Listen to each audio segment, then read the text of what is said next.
The automatic doors of Premier Trust Bank slid open with a soft whoosh as Jisoo Kim stepped inside on Tuesday afternoon. She pulled her hood down and adjusted the straps of her worn backpack on her shoulders. The bank was busy, as it usually was around 3 in the afternoon. People stood in line waiting for tellers, while others sat in the waiting area filling out forms or scrolling through their phones. Jisoo looked around for a moment, taking in the polished marble floors and the tall windows that let in streams of afternoon sunlight. She had been to many banks before, but this was her first time at this particular branch. She walked toward the line of people waiting at the teller windows, her sneakers squeaking slightly on the clean floor. Patricia Henderson, the branch manager, sat at her desk in an office with glass walls. She could see everything happening in the main lobby. When Jisoo entered, Patricia looked up from her computer screen. Her eyes followed the young woman as she joined the line. Patricia noticed the casual clothes, the backpack, the sneakers. She picked up her phone and sent a quick text message to Marcus Webb, the senior teller. Marcus glanced at his phone while helping a customer. He read Patricia's message and looked toward the line. His eyes found Jisoo immediately. He nodded slightly toward Patricia's office, a gesture that said he understood. Jisoo waited patiently in line. She checked her own phone a few times, responding to messages from her team. Her company had just closed a major funding round and everyone was excited. There were a million things to do, but opening the right bank accounts was important. The corporate office had recommended this branch specifically. "Next in line, please," called out Marcus from window 3. Jisoo walked up to the counter with a smile. "Hi, good afternoon," she said politely. "Good afternoon. How can I help you today?" Marcus asked. His voice was professional, but his eyes held something else, something cautious. "I would like to open a business account and I need to make a deposit as well," Jisoo explained. Marcus typed something on his keyboard. "A business account, okay, what type of business do you have?" "I run a tech company. We just secured funding and I need to set up proper banking for the business," Jisoo said. "I see. And how much are you looking to deposit today?" Marcus asked. "The initial deposit would be $200,000, Jisoo replied calmly. Marcus stopped typing. He looked up at Jisoo, then back at his screen. $200,000? "Yes, that is correct," Jisoo confirmed. "And where are these funds coming from?" Marcus asked, his tone shifting slightly. Jisoo noticed the change. She had been through this before at other places, though not quite like this. "From my business account at another bank. I am transferring funds to establish the new account here." Marcus nodded slowly. "I will need to get my manager. For amounts like this, she needs to approve the process. Please wait here for just a moment." He walked away from the window, leaving Jisoo standing there. She looked around. Other customers were being helped at the other windows. No one else seemed to be having any problems. She watched as Marcus entered Patricia's office and closed the door. Inside the office, Marcus spoke quietly. "She wants to open a business account and deposit $200,000. Young woman, early 20s, very casual dress, says she runs a tech company." Patricia stood up from her desk. "Did you get identification?" "Not yet. I came to get you first given the amount," Marcus replied. "Good. Let me handle this," Patricia said.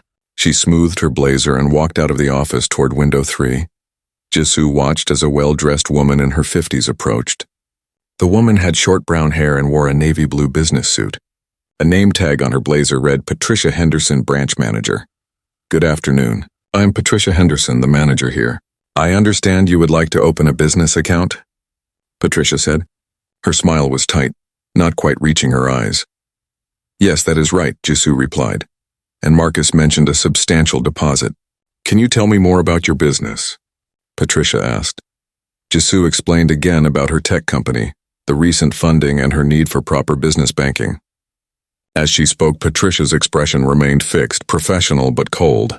"I see. And this funding, where did it come from exactly?" Patricia asked. "From venture capital investors.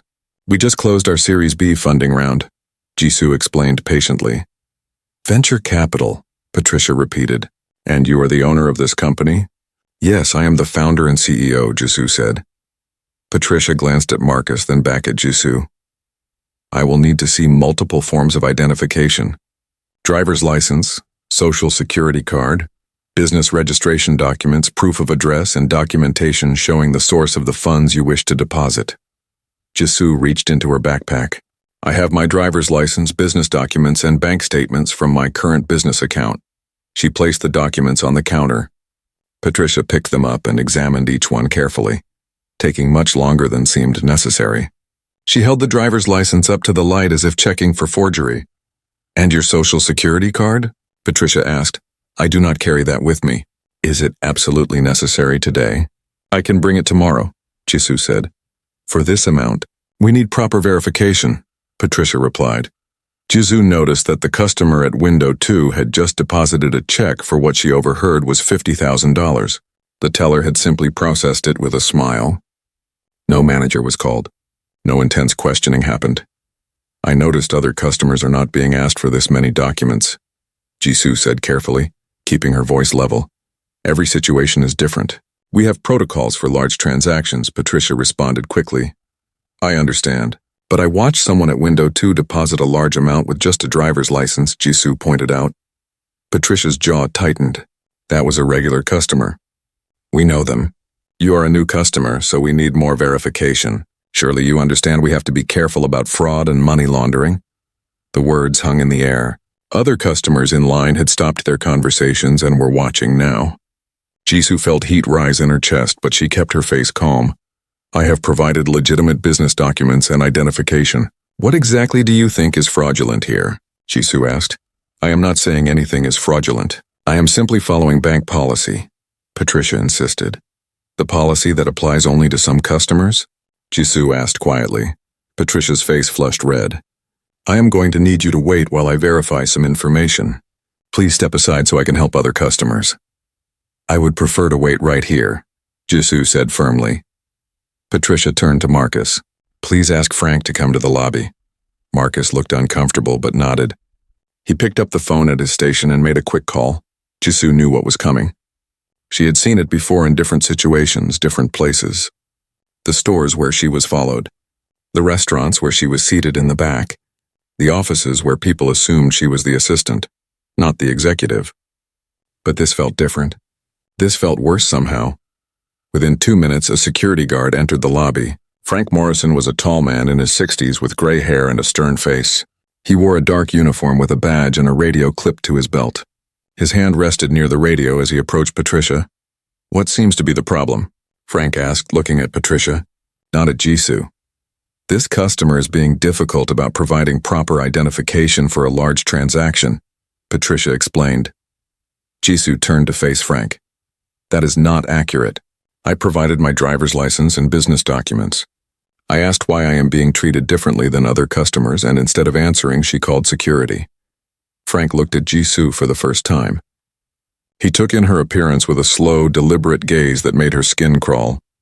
"Ma'am, I am going to need you to step away from the window," Frank said. "Why? I have done nothing wrong. I am a customer trying to open an account," Jisoo replied. The bank had gone quiet. Everyone was watching now. Some people had their phones out, though they were not openly recording. They just held them, uncertain. Sarah Chen, a young teller at window 4, watched with growing discomfort. She had been working at the bank for 2 years, and had seen Patricia handle many difficult situations. But this did not feel like a difficult situation. This felt like something else entirely, something wrong. Patricia gathered Jisoo's documents from the counter. "I'm going to take these to my office to verify them. Please wait here." "With the security guard standing over me?" Jisoo asked. Patricia did not answer. She walked back to her office with Jisoo's identification and documents, closing the door behind her. Frank stood a few feet from Jisoo, his arms crossed. The message was clear. Stay put. Do not cause trouble. Jisoo pulled out her phone. Patricia immediately emerged from her office. "You cannot record in the bank," Patricia called out. "I am not recording. I am texting someone," Jisoo said calmly. She placed her phone on the counter, screen facing up so everyone could see she was simply typing a message. She sent a text. "Still at the bank. There is a problem. They called security on me." The response came quickly. "What? I am calling you right now." Jisoo picked up her phone and waited. Around her, the bank remained frozen in an uncomfortable silence. No one knew what would happen next, but everyone understood they were witnessing something they would not forget. Frank Morrison shifted his weight and moved slightly closer to Jisoo. His hand remained near his radio, a subtle but clear signal of authority. He did not speak, but his presence said everything. Jisoo felt the weight of his stare and the attention of everyone in the bank. "Ma'am, I think it would be better if you stepped over here, away from the counter," Frank said, gesturing toward the side of the lobby near the entrance. "I would prefer to stay here where I can see the manager's office." Jisoo replied calmly. She kept her voice even, though her heart was beating faster now. "I am asking you nicely," Frank said. The words sounded like a threat despite his tone. "And I am nicely declining," Jisoo responded. "I am a customer conducting legal business. I have a right to be here." Inside Patricia's office, the branch manager sat at her desk with Jisoo's documents spread in front of her. She typed rapidly on her computer, searching for information. She pulled up the bank's policy manual and scanned through pages about large cash deposits, new account procedures, and fraud prevention. She printed several pages and highlighted sections with a yellow marker. Marcus Webb stood near his window, helping another customer but keeping one eye on the situation. He felt uncomfortable. He had worked at Premier Trust Bank for 15 years and had processed thousands of transactions. Something about this felt wrong, but he did not know what to do about it. Patricia was his boss. Frank was security. Who was he to question them? At window 4, Sarah Chen finished helping her customer and glanced toward Jisoo. The young woman standing there with her backpack looked calm, but Sarah could see the tension in her shoulders. Sarah had experienced moments like this herself, though not quite as dramatic. The subtle assumptions, the extra questions, the different treatment. She recognized it immediately. Other customers in line began whispering to each other. A middle-aged white man in a business suit looked annoyed that his banking was being delayed. An elderly white woman with silver hair watched with interest, her eyes moving between Jisoo, Frank, and Patricia's office. A young couple with a baby stroller seemed unsure whether to stay in line or leave. Patricia emerged from her office carrying the printed pages and Jisoo's documents. She walked toward Frank and Jisoo with a determined expression. Her heels clicked sharply on the marble floor. "I have reviewed the bank's policies for large deposits and new business accounts," Patricia announced, holding up the papers. "These protocols require additional verification for deposits over $50,000 from new customers. May I see those policies?" Jisoo asked, reaching for the papers. Patricia pulled them back slightly. "These are internal bank documents, but I can explain them to you. We require proof of the source of funds, verification of business legitimacy, and a waiting period for new accounts before large deposits can be processed." "Why was this not mentioned when I first explained what I needed?" Jisoo asked. "Why call security instead of simply explaining the process?" "I am explaining it now," Patricia said. "Given the amount involved and the unusual circumstances, we felt it necessary to take precautions." "What unusual circumstances? A customer wanting to open a business account?" Jisoo asked. Patricia's face flushed again. "The circumstances of a new young customer wanting to deposit such a large amount with limited documentation. I provided a driver's license and business documents. What other customers today have you required to show more?" Jisoo asked, her voice still calm but with an edge now. Patricia did not answer the question. Instead, she changed direction. "Perhaps you would be more comfortable conducting your business at another branch. Or we can schedule an appointment for later this week when you have gathered all necessary documents." Frank nodded as if this was a reasonable solution. "That sounds fair. You can come back when you have everything in order." "No," Jisoo said firmly. "That is not fair. Other customers have been served without this level of scrutiny. I am not leaving until someone explains why I am being treated differently." "I have explained the policies," Patricia insisted. "You have shown me papers that you conveniently printed just now. I have been in many banks. I know what standard procedures look like." "This is not it," Jisoo said. The elderly woman in line spoke up. Her voice was clear and strong despite her age. "Excuse me, but I have been banking here for 20 years. I have never seen anyone treated like this." "The young lady has a point." Patricia turned toward the woman. "Mrs. Sullivan, I appreciate your concern, but this is a complicated banking matter." "It looks pretty simple to me," Margaret Sullivan replied. "She wants to open an account." "You are making it unnecessarily difficult." Patricia's mouth opened and closed. She was not used to being challenged, especially not by customers. "I assure you, I treat all customers equally. I am simply following bank protocols." "Then why did the man at window 2 deposit a large check with no problems?" Margaret asked. I was standing right behind him. The teller just processed it and smiled. No manager. No security guard. No papers. Marcus Webb looked down at his counter, his face reddening. He knew Margaret was right. The customer at his window had deposited $45,000 from a business account just 15 minutes ago. Marcus had asked for a driver's license, processed the deposit, and that was it. The whole transaction took maybe 3 minutes. That was different, Patricia said weakly. How? Margaret pressed. He was a known customer, Patricia replied. So new customers are treated like criminals? Margaret asked. That is a terrible way to run a bank. Other customers murmured agreement. The young couple with the stroller quietly left the line and walked toward the exit. They did not want to be part of whatever was happening. Frank Morrison felt the situation slipping away from control. Everyone needs to calm down. This is a private matter between the bank and this customer. It stopped being private when you were called, Margaret said. We all saw it. We are all witnesses. Witnesses to what? Frank asked, his voice harder now. To whatever this is, Margaret replied, gesturing at the scene. Jisoo's phone rang. Everyone looked at her. She glanced at the screen and then at Patricia. I need to answer this. Go ahead, Patricia said, though her tone suggested she wanted to object. Jisoo answered the call. Hello, yes, I'm still at the bank. Yes, there seems to be a problem. She listened for a moment, then continued. They called security on me.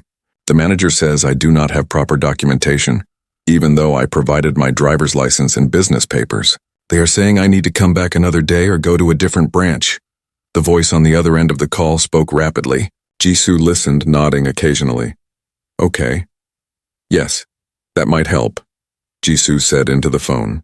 She looked at Patricia. Someone would like to speak with you. Jisoo held out her phone toward Patricia. The branch manager stared at the phone as if it might bite her. Who is it? Patricia asked. Just take the call, Jisoo said. Patricia hesitantly reached for the phone. She brought it to her ear. This is Patricia Henderson, branch manager. Her expression changed immediately.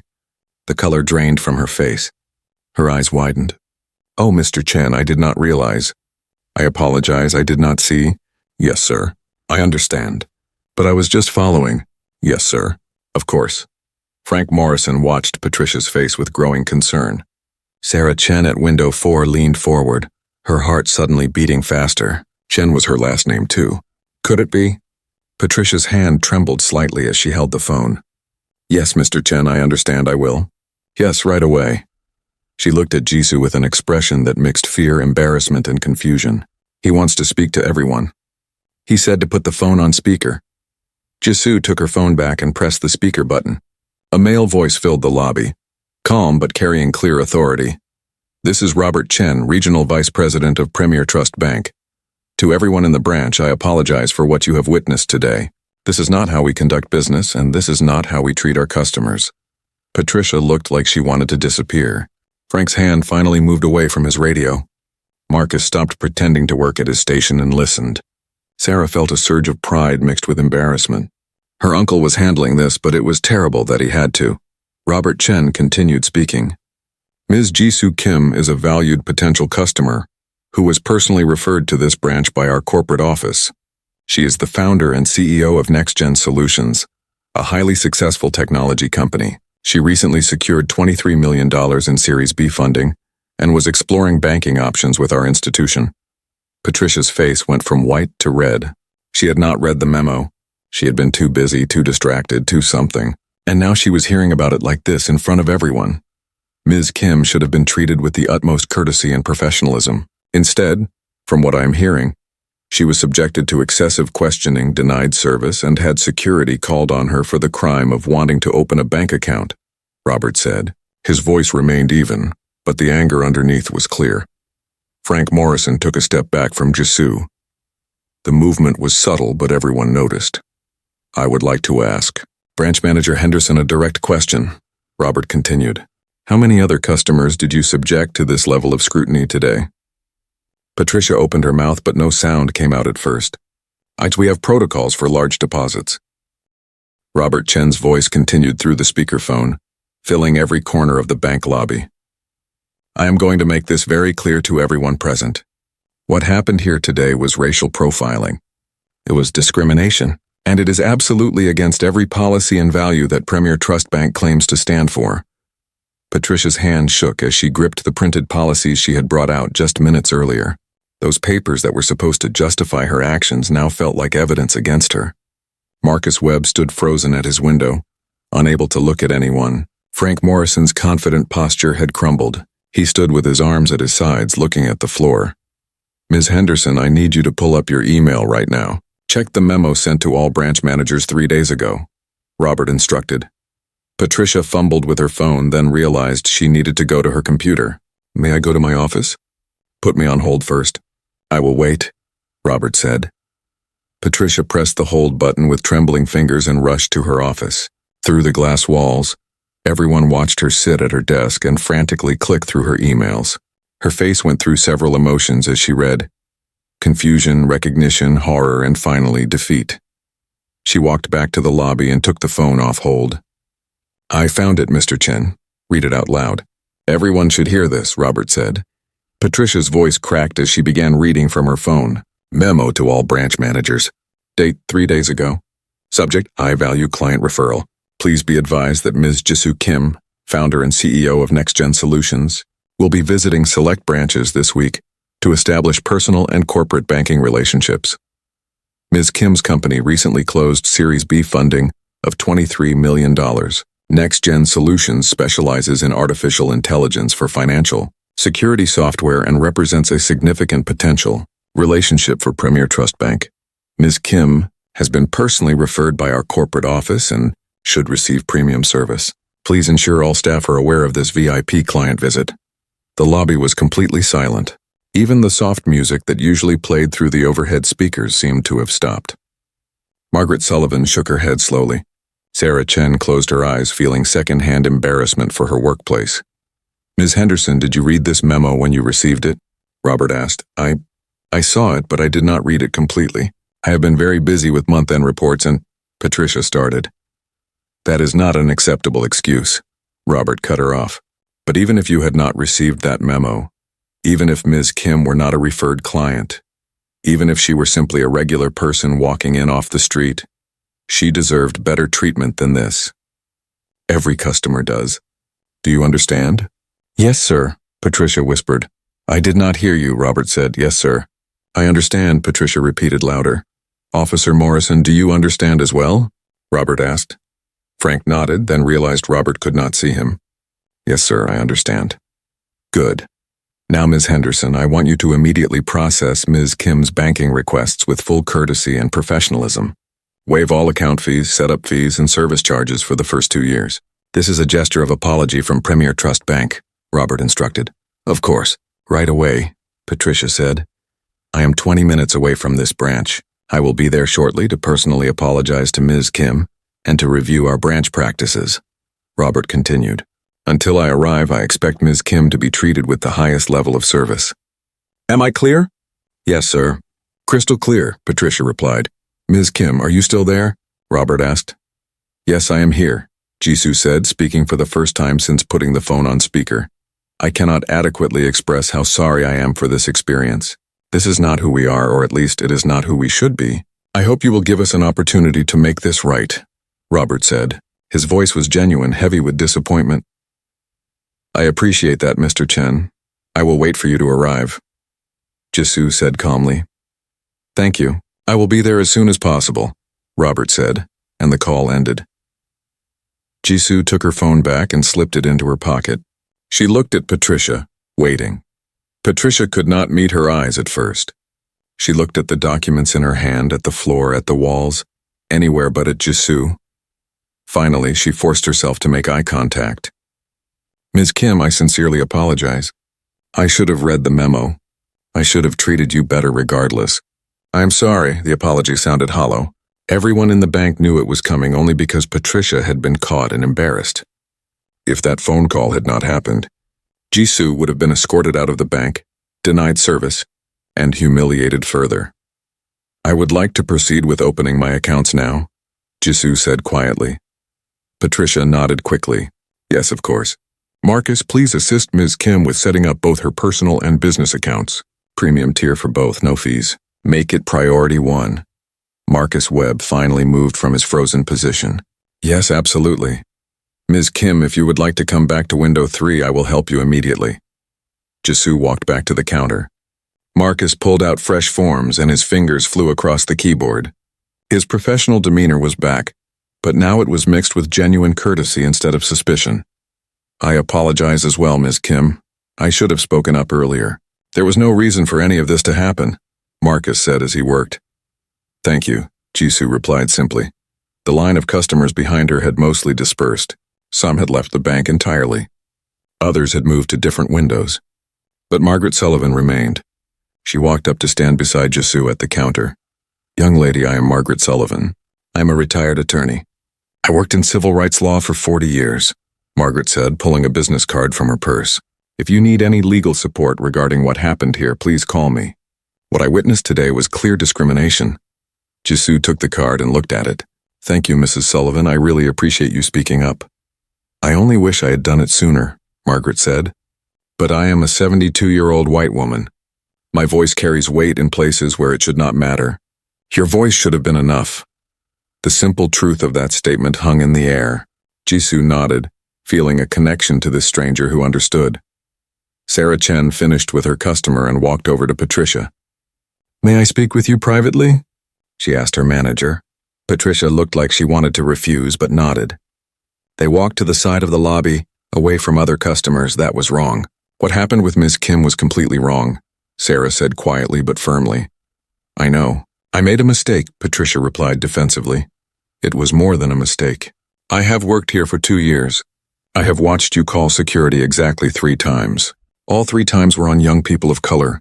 I have never seen you call security on any white customer, no matter how suspicious their transaction seemed, Sarah said. Patricia's eyes widened. That is not fair. You do not understand the full context of those situations. Then explain it to me. Explain why the pattern is so clear, Sarah challenged.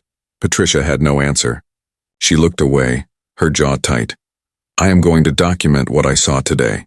I'm going to send a full report to HR and to Mr. Chen, Sarah continued. Not because I want to hurt you, but because this needs to be addressed. Your uncle is already involved. Are you trying to get me fired? Patricia asked. I am trying to make sure this does not happen to someone else, Sarah replied. If you lose your job over this, it will be because of your own actions, not mine. Sarah walked away, leaving Patricia standing alone. The branch manager looked around her bank, the place she had managed for 5 years. Everything felt different now.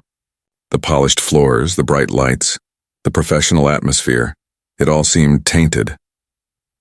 Frank Morrison approached Patricia cautiously. Should I stay or go? He asked. Patricia looked at him. The security guard who had been so quick to intimidate Jisoo now seemed uncertain and small. You should stay until Mr. Chen arrives. You will need to speak with him. Frank's face fell. He knew what that meant. His job was probably over. Marcus worked efficiently on Jisoo's accounts, but he kept glancing at her. Can I ask you something? He said. Go ahead, Jisoo replied. How did you stay so calm? If someone treated me that way, I would have been angry, yelling, maybe worse, Marcus admitted. Jisoo gave a small, sad smile. I have had a lot of practice. This is not the first time something like this has happened. It probably will not be the last. You learn that responding with anger often makes things worse. People use your anger as proof that they were right to treat you badly. That is not fair, Marcus said. No, it is not, Jisoo agreed. But it is reality. She thought about all the times she had been followed in stores, questioned about her credentials at conferences, assumed to be the assistant instead of the CEO, told she was in the wrong place at investor meetings.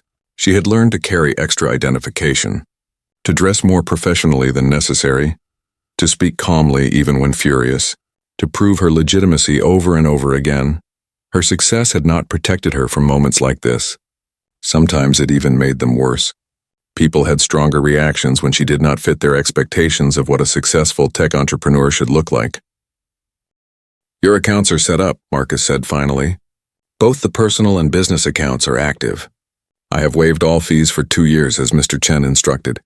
You should receive your debit cards in the mail within 7 business days. Your checks will arrive separately. Thank you, Jisoo said. I have also set you up with online banking. Here is your temporary password. You will be prompted to change it on your first login. Marcus explained, sliding a paper across the counter.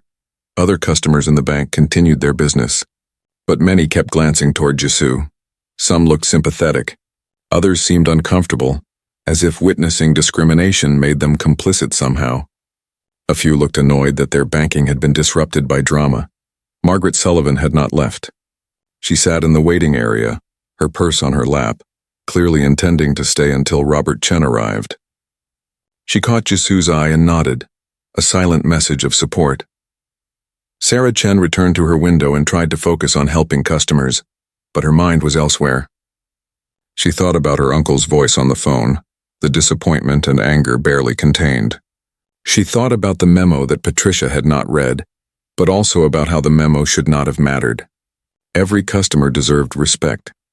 Patricia returned to her office and sat at her desk, staring at her computer screen without seeing it. She had worked in banking for 23 years. She had managed this branch for 5. She had never thought of herself as racist. She had friends of different races. She voted for progressive candidates. She considered herself a good person, but good people could do terrible things. Good people could make assumptions based on appearance, on age, on race. Good people could participate in systems of discrimination without even realizing it. The realization was devastating. Through her office window, Patricia watched Jisoo thank Marcus and step away from the counter. The young woman looked exhausted now that the immediate crisis had passed.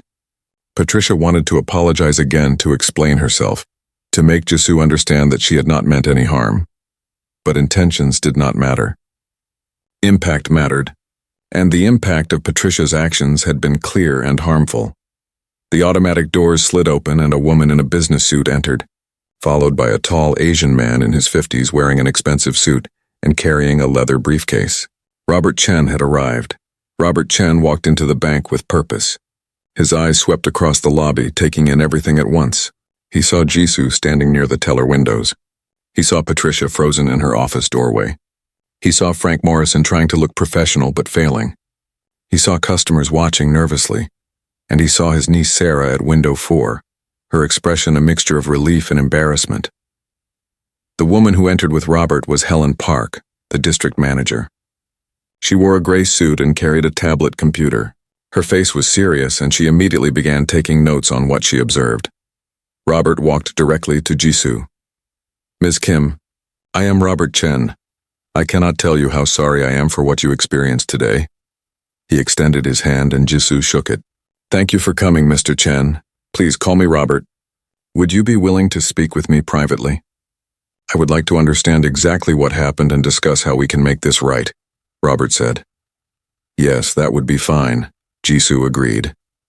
Robert turned to Patricia, who had emerged from her office. "Ms. Henderson, please arrange for us to use the conference room.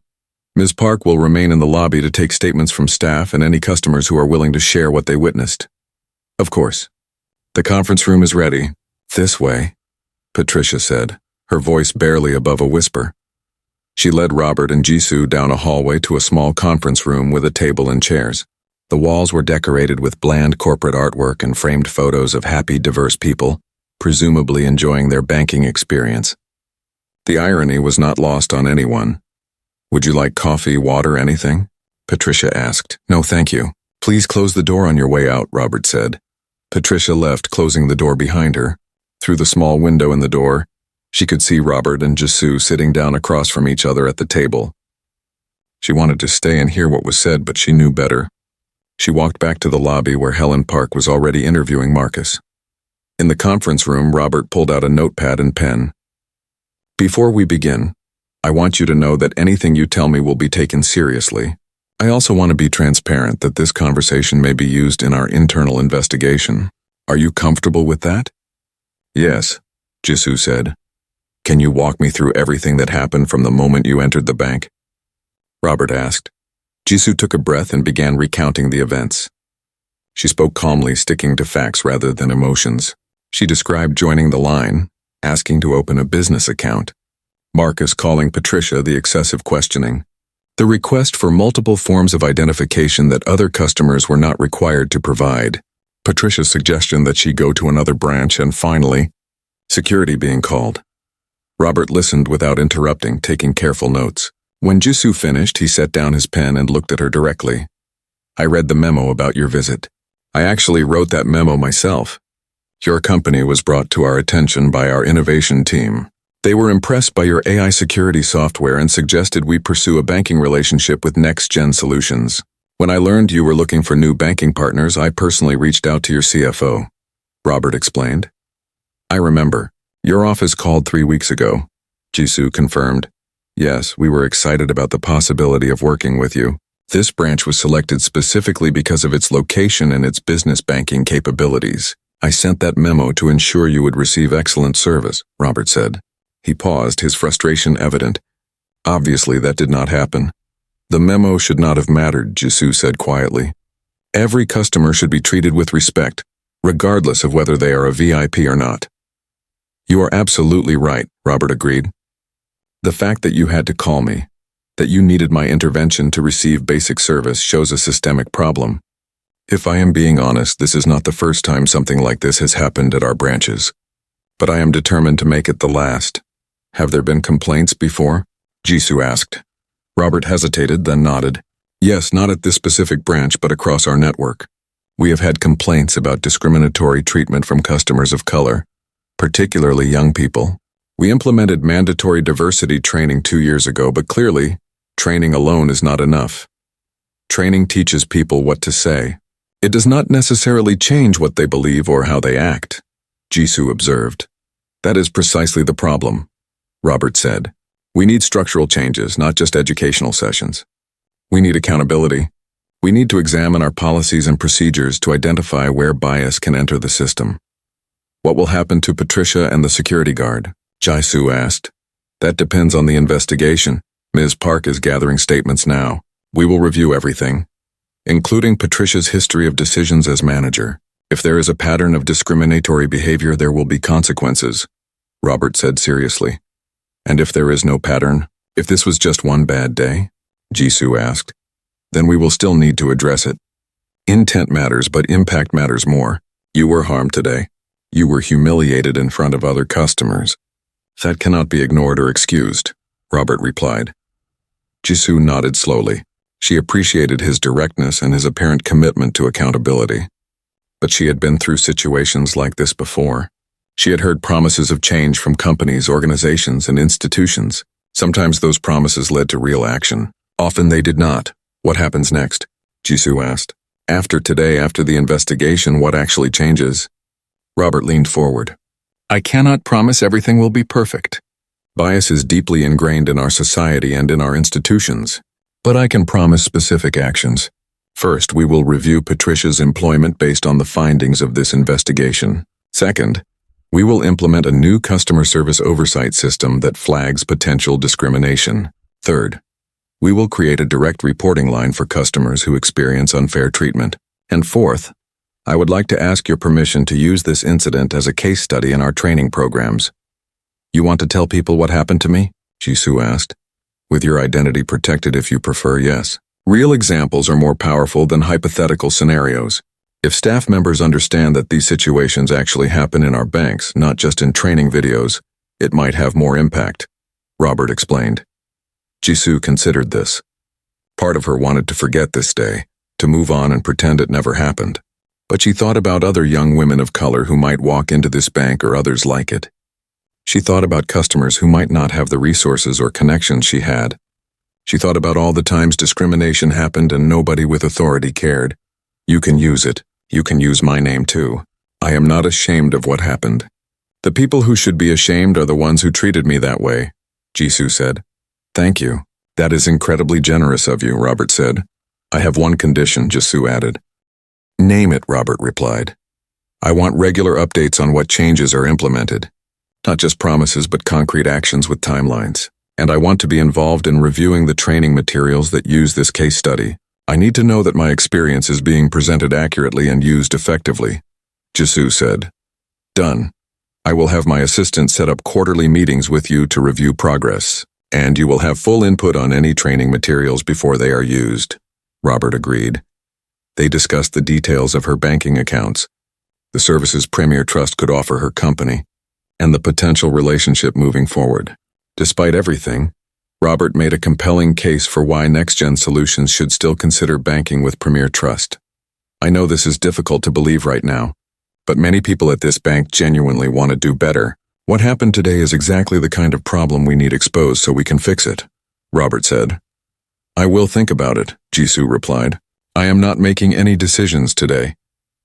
That is fair, Robert acknowledged. They left the conference room and returned to the lobby. Helen Park had finished taking statements and was reviewing her notes. She approached Robert and spoke quietly, though Jisoo could hear. I have statements from the teller Marcus Webb, junior teller Sarah Chen, and 3 customers who witnessed the incident. The accounts are consistent.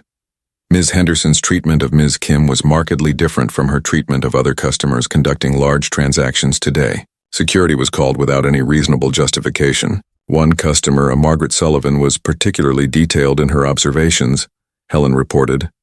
Margaret was still sitting in the waiting area. When she heard her name, she stood and walked over. I told Ms. Park everything I saw.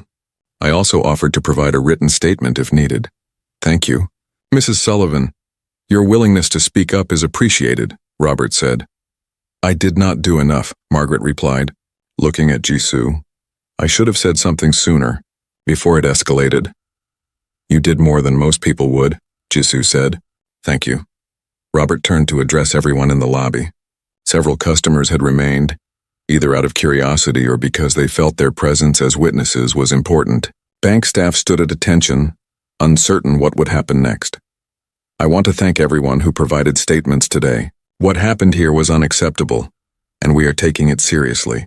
Premier Trust Bank is committed to providing equal service to all customers. When we fail to meet that standard, we must acknowledge it and do better, Robert announced.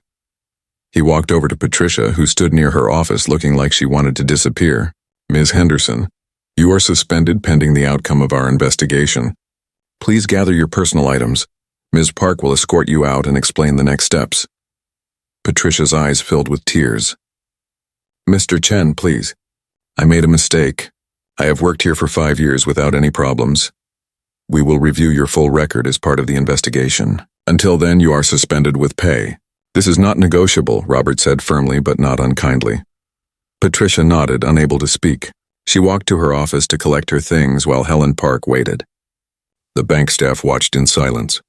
It was rare to see a manager suspended, especially so publicly. Robert approached Frank Morrison next.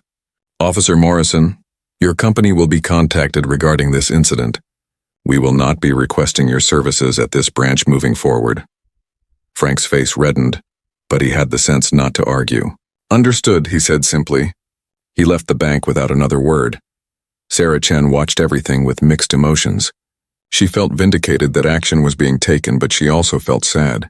Her workplace had been revealed as somewhere that allowed discrimination to happen. Her manager, someone she had worked with for 2 years, had shown a side of herself that Sarah had suspected but never fully acknowledged. Robert walked over to Sarah's window. Ms. Chen, thank you for your statement. Your observations about patterns of behavior were particularly helpful. I am glad I could help, Sarah said. I should have said something earlier. Not just today, but before. That is hard to do when the person in question is your superior. I understand that. But moving forward, I hope you will feel empowered to speak up when you see problems, Robert said.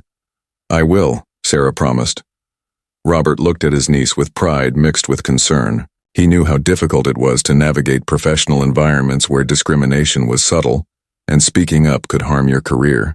He made a mental note to check in with her regularly to make sure she had support. Marcus Webb approached Robert hesitantly. Mr. Chen, I want to apologize as well. I was the first person to interact with Ms. Kim. I should have just processed her request normally. Instead, I let my own biases affect my judgment. I appreciate your honesty, Mr. Webb. You will be required to attend additional training. We will also be reviewing your transaction records to see if there are any other concerning patterns, Robert said. Marcus nodded, accepting the consequences. He knew he had made a serious error in judgment. Jisoo watched it all unfold. She felt exhausted, emotionally drained from the experience. Part of her felt satisfied that people were being held accountable. Another part of her felt sad that this was necessary at all. Robert returned to Jisoo. Is there anything else you need from us today? No, I think I am done here, Jisoo replied. My assistant will contact you within 48 hours to schedule our first progress meeting.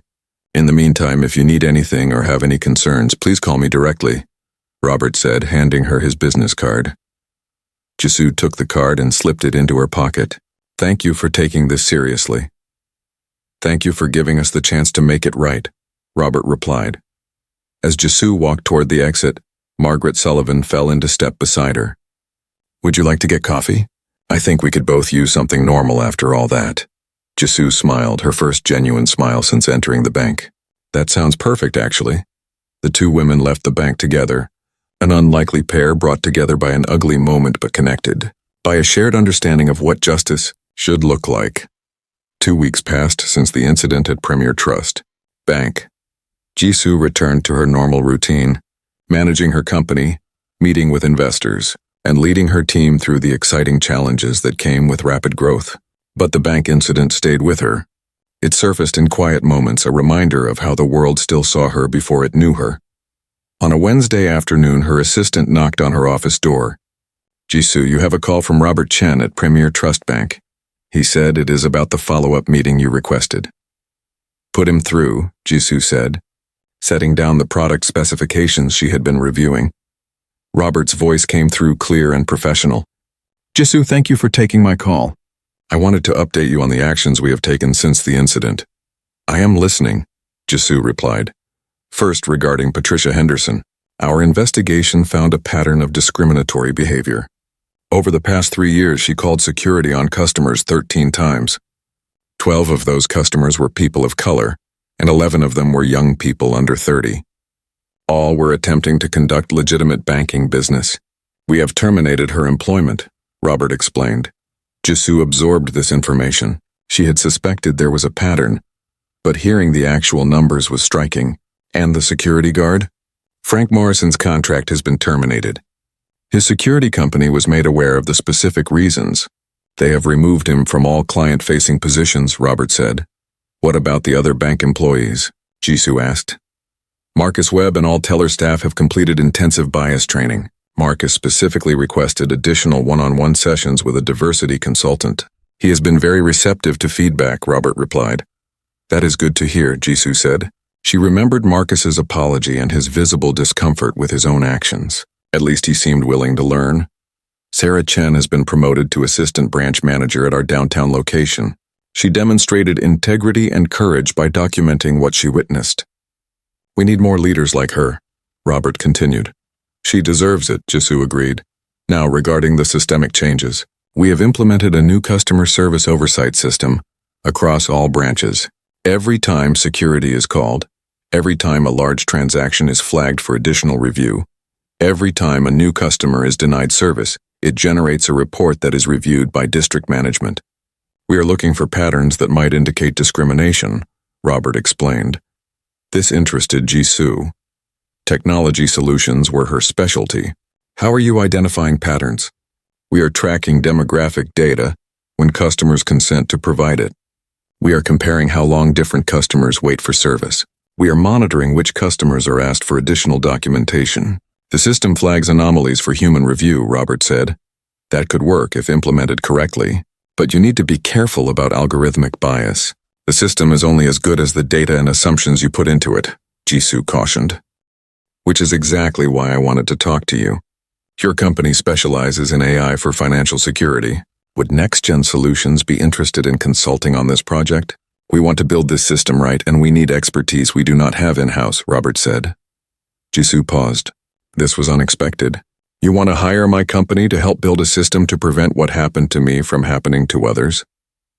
"Yes, I know it is a lot to ask, but you understand both the technology and the human impact. You know what failure looks like because you experienced it. That perspective is invaluable," Robert argued. "Let me think about it and discuss it with my team." "But I am interested in principle," Jisoo said. "Fair enough. The other change I wanted to mention is the customer advocacy hotline. We have established a direct phone line and email address for reporting discrimination. These reports go to a dedicated team that is separate from branch management. They investigate and report directly to senior leadership," Robert continued. "Who is on this team?" Jisoo asked.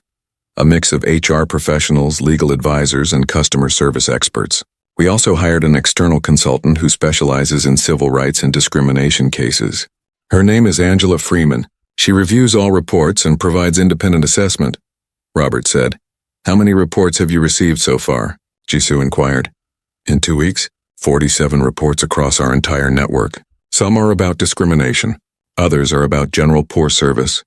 But the fact that customers are willing to report issues is a good sign. It means they believe we will listen, Robert replied. Jisoo was impressed by the numbers. Either the bank had serious widespread problems, or customers had been holding on to complaints for a long time. Probably both. There is one more thing, Robert said. We would like to invite you to speak at our national conference next month. It is a gathering of branch managers, district leaders, and senior executives from across the country. We hold it annually to discuss strategy, performance, and initiatives. This year we want to center it around equity and inclusion. Your story would be powerful. You want me to stand in front of your leadership and tell them how one of your branches discriminated against me? Jisoo asked, making sure she understood correctly. Yes, exactly that. We want them to hear it directly from you, not filtered through HR presentations or sanitized training videos. We want them to understand the real impact of these failures, Robert said. Jisoo considered this carefully. Speaking at the conference would be difficult. It would mean revisiting the experience, sharing personal pain with strangers, making herself vulnerable. But it would also be an opportunity to influence hundreds of people who made decisions that affected millions of customers. I will do it. But I have conditions, Jisoo said. Name them, Robert replied. First, I want to review the entire conference agenda beforehand. I need to know what messages you are sending before and after my talk. I will not be used as a token diversity speaker, while the rest of the conference ignores these issues, Jisoo stated firmly. Agreed.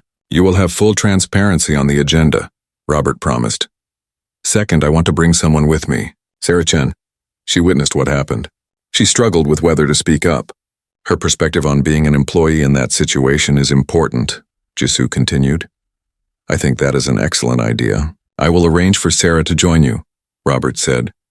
Third, I want a follow-up session at the conference where attendees can ask questions and discuss implementation strategies. My talk cannot be just a one-way presentation. There needs to be dialogue, Jisoo insisted. We can structure that. A panel discussion format, perhaps with you, Sarah, and some of our diversity consultants, Robert suggested. That works. Fourth and finally, I want compensation for my time.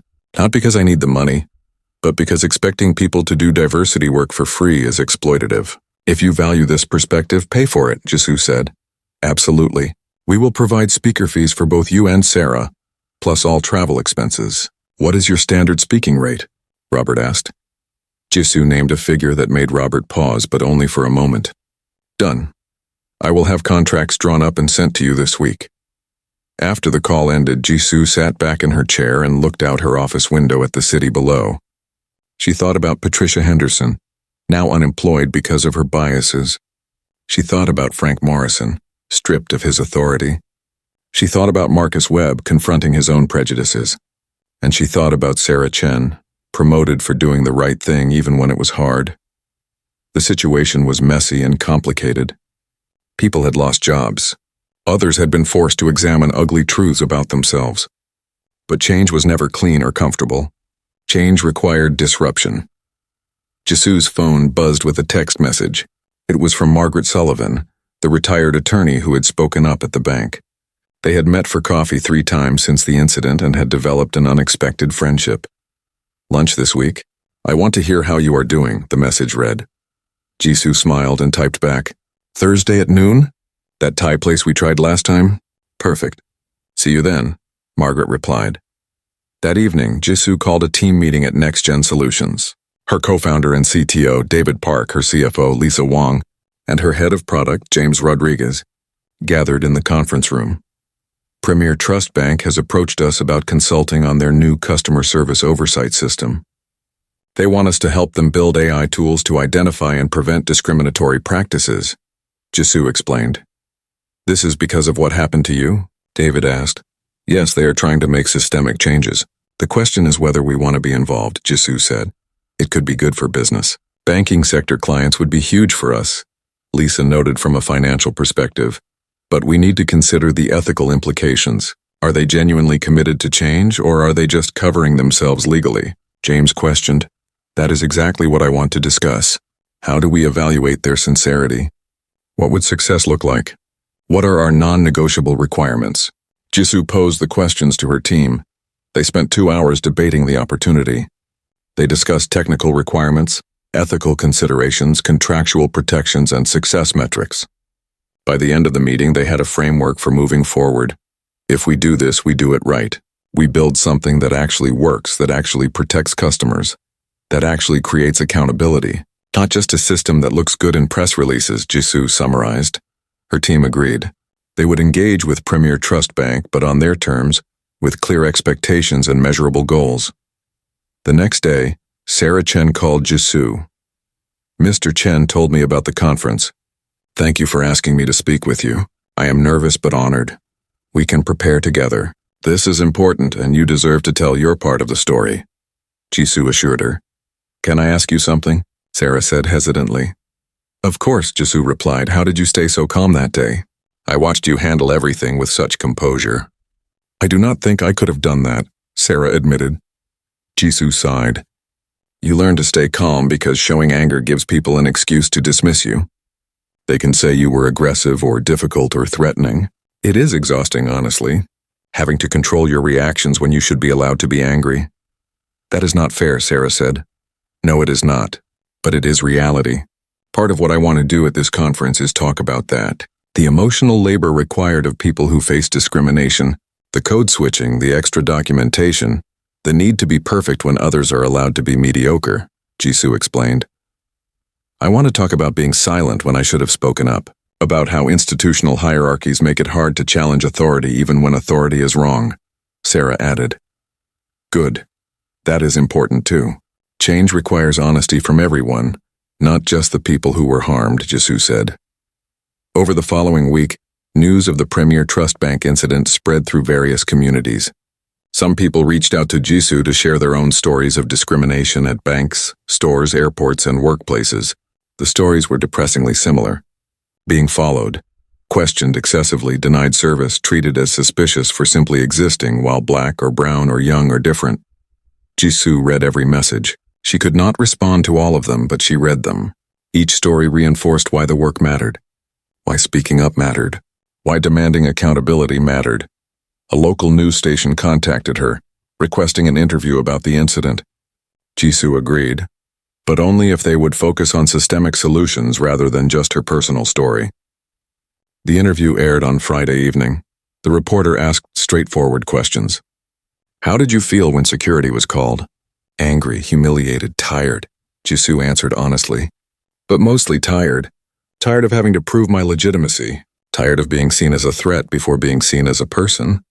What do you want to see change? The reporter asked. I want banks and businesses to examine their policies and training. I want them to collect data on who gets questioned, who gets denied service, who has security called on them. I want transparency. I want accountability. And I want people to understand that this is not about individual bad actors. This is about systems that allow bias to flourish, Jisoo responded. The interview was shared widely on social media. Some people praised Jisoo for speaking out. Others criticized her, saying she was making too big a deal of the situation or playing the race card. Jisoo expected both reactions. Progress always came with backlash. Margaret Sullivan called after watching the interview. You were excellent. Clear, articulate, and you did not let them make it just about your feelings. You kept bringing it back to systemic issues. Thank you. It is hard to find that balance. People want personal stories because they are compelling, but we cannot lose sight of the bigger picture, Jisoo said. Speaking of the bigger picture, I have been thinking. I still have connections in the legal community. Would you be interested in doing a presentation for lawyers about discrimination in financial services? If we can educate attorneys, they can help clients recognize and challenge these practices, Margaret suggested. I would be interested. Let me get through this bank conference first, then we can plan something. Jisoo agreed. As the conference date approached, Jisoo prepared her presentation carefully. She wanted to be honest but not vindictive. She wanted to be challenging but not accusatory. She wanted to inspire action, not just guilt. The National Conference for Premier Trust Bank was held at a large hotel in Chicago. Jisoo arrived the day before her presentation, wanting time to settle in and review her materials. Sarah Chen arrived on the same flight and they met in the hotel lobby. "I have never been to something like this. There must be 500 people here," Sarah said, looking around at the crowds of banking professionals in business attire. "Closer to 700 according to the program," Jisoo replied. "That is 700 people who will hear what happened and what needs to change." They attended the opening session together, sitting in the back of the large conference hall. The bank's CEO, Catherine Morrison, delivered a keynote address that set the tone for the event. "This year, our conference theme is Banking for Everyone. Not just in theory, but in practice. We must confront uncomfortable truths about who we serve well and who we fail. We must acknowledge that our policies and our people sometimes fall short of our values. And we must commit to doing better," Catherine said from the stage. The audience applauded politely. Jisoo noticed that some people looked genuinely engaged. Others looked skeptical or uncomfortable. Change was always met with resistance even when people claimed they wanted it. Robert Chen spoke next, introducing the equity and inclusion track that would run through the entire conference. He explained the new policies, the oversight systems, and the accountability measures. Then he introduced Jisoo. Our next speaker experienced firsthand what happens when our systems fail. She could have simply taken her business elsewhere. Instead, she challenged us to do better. "Please welcome Jisoo Kim, founder and CEO of NextGen Solutions," Robert said. Jisoo walked onto the stage to polite applause. She looked out at the sea of faces, mostly older, mostly white, mostly male. These were the people who ran the branches, who made the policies, who trained the staff. These were the people who could change things. She began with her story, describing the day she entered the branch, the questions, the suspicion, the security guard, the humiliation. She spoke calmly and clearly, making eye contact with different sections of the audience. Some people looked shocked. Others looked guilty. A few looked defensive. I was treated as suspicious because of how I looked, not because of what I did or said, but because of my age, my clothes, and my race. The branch manager made assumptions about who I was and what I could afford before knowing anything about me, Jisoo stated. She let that sink in before continuing. But here is what I want you to understand. This was not just one person's bias. This was a system that allowed that bias to flourish. Patricia Henderson called security on customers of color repeatedly over 3 years. Where were the checks that should have caught that pattern? Where were the managers reviewing her decisions? Where was the oversight that could have stopped this before it happened to me? The audience was completely silent now. No one coughed, shifted in their seats, or checked their phones. Everyone was listening. I was lucky. I had resources. I had connections. I could call someone in your corporate office who took me seriously. But what about the customers who do not have those resources? What about the people who are denied service and have no one to call? What about the ones who just walk away, humiliated, and never come back? Jisoo asked. She moved to her next slide, which showed statistics about racial disparities in banking access, loan approval rates, and account closures. These numbers tell a story. They tell us that what happened to me is not unusual. It is part of a pattern of who gets trusted and who gets questioned, a pattern of who gets service and who gets security, a pattern that has real consequences for people's lives and financial well-being, Jisoo explained. She shared the emotional toll of discrimination, the exhaustion of constantly proving yourself, the anger of being treated as less than human. She talked about the code switching required to navigate white professional spaces. She discussed the extra documentation she always carried, knowing that her credentials would be questioned in ways that others would not be. You might be thinking, I am not like Patricia. I do not do those things. But I want to challenge you to think deeper. Do you question young customers more than older ones? Do you ask for extra identification from some people but not others? Do you assume someone is the assistant rather than the executive based on how they look? These biases are often unconscious. That does not make them less harmful, Jisoo said. She moved to solutions discussing the importance of data collection, pattern analysis, accountability measures, and independent oversight. She explained how technology could help identify discrimination, but warned against over-relying on automated systems without human judgment. Change requires more than good intentions. It requires structural accountability. It requires systems that catch problems before they become crises. It requires leadership that is willing to confront uncomfortable truths and take meaningful action, Jisoo emphasized. She concluded with a challenge. You have an opportunity here.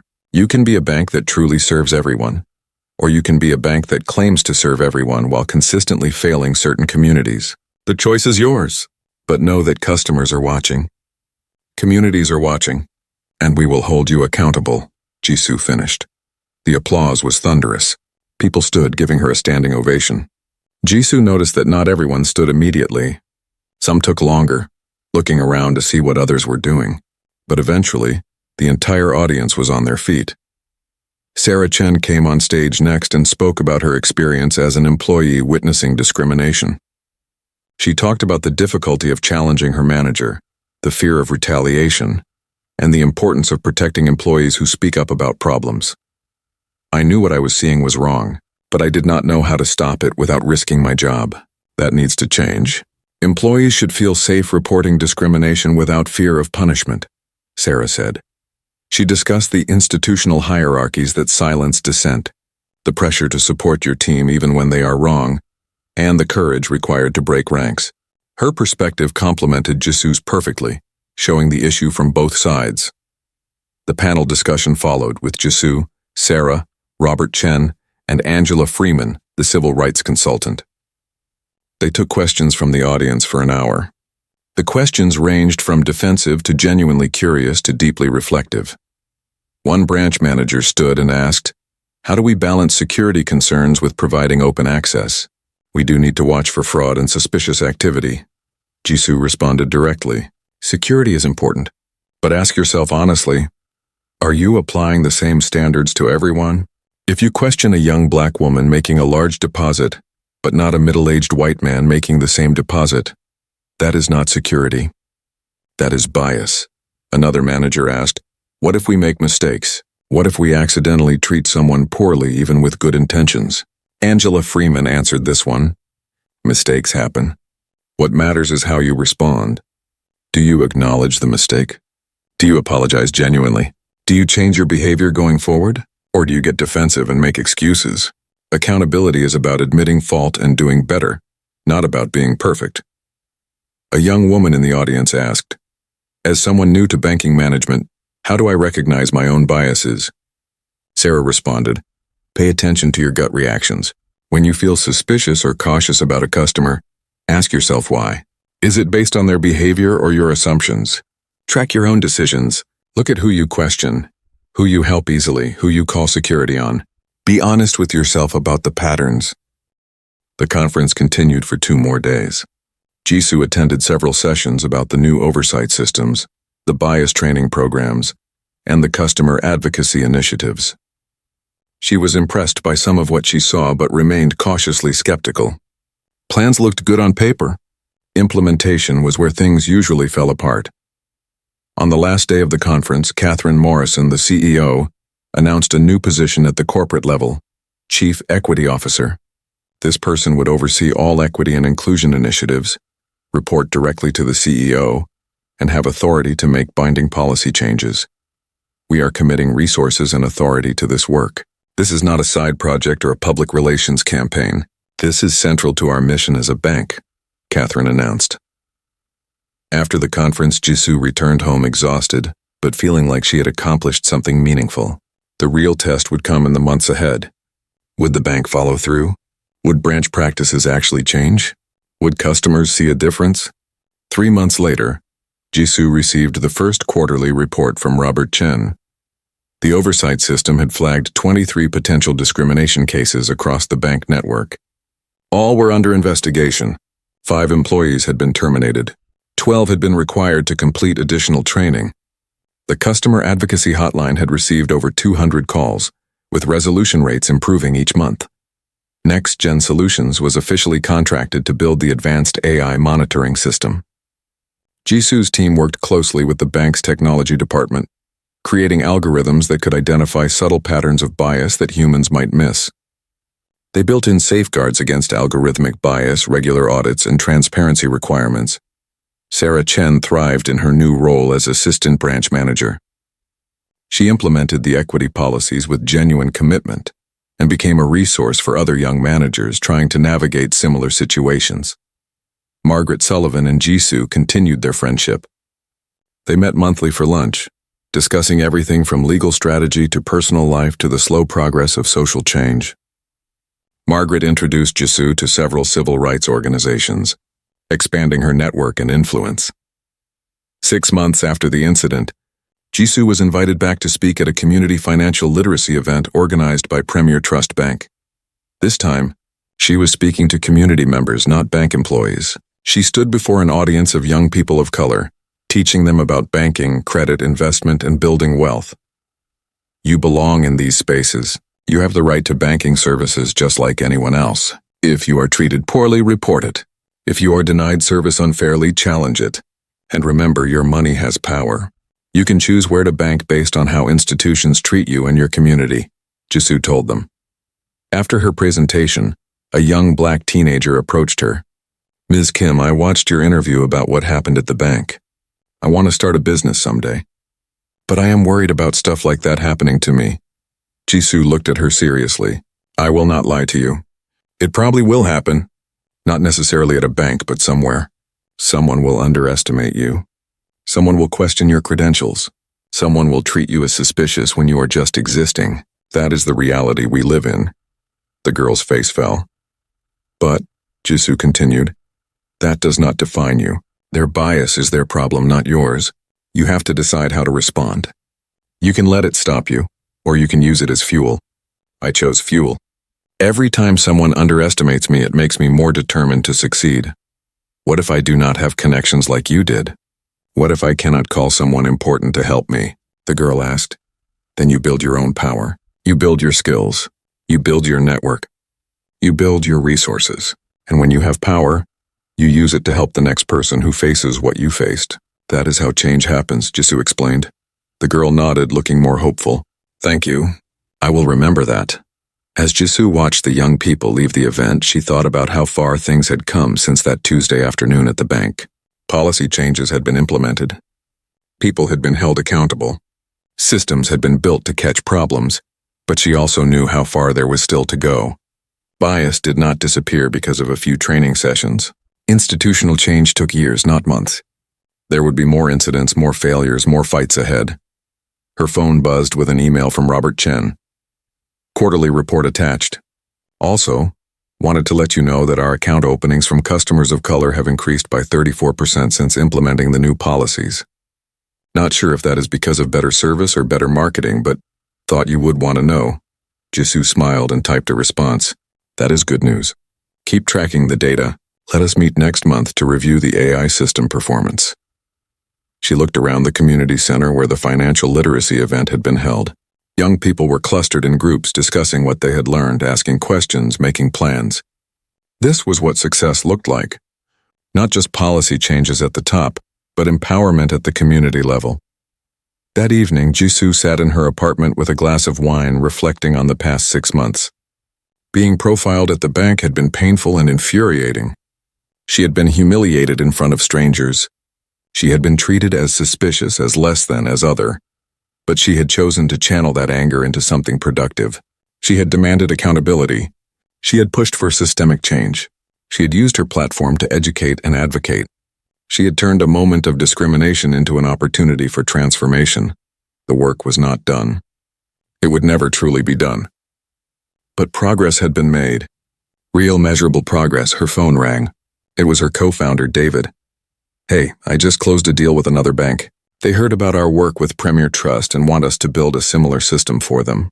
This could become a whole business line for us. Jisoo felt a surge of satisfaction.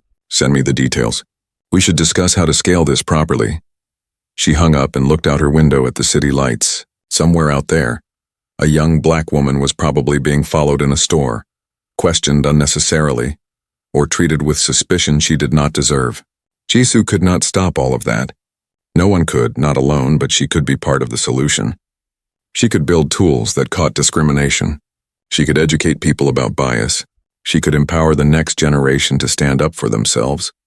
She could use her success to create opportunities for others. That Tuesday at Premier Trust Bank, Patricia Henderson had seen a young black woman in casual clothes and made assumptions. She had seen someone who did not belong, someone to be questioned and monitored and removed. She had been wrong about all of it. Jisoo Kim did belong. She belonged in banks, in boardrooms, in technology conferences, in any space she chose to enter. Her identity as a young black woman in tech did not make her an anomaly or a threat. It made her powerful, and she was determined to use that power wisely, not just for herself, but for all the people who would come after her, who would walk into banks and businesses and institutions expecting to be treated with dignity and respect. People who deserved that treatment not because of their credentials or connections, but simply because they were human. The incident at the bank had revealed an ugly truth. But it had also revealed something else, the possibility of change when people refused to accept discrimination as inevitable. When customers demanded better, when employees spoke up, when leadership took responsibility, when systems were built with equity as a core value rather than an afterthought, it was not enough. It was never enough, but it was something. And sometimes something was exactly where change began. Jisoo raised her wine glass toward her reflection in the window, a private toast to survival, to resistance, to the messy, difficult work of making the world slightly better than it was before. Then she turned back to her computer and opened the quarterly report. There was always more work to do.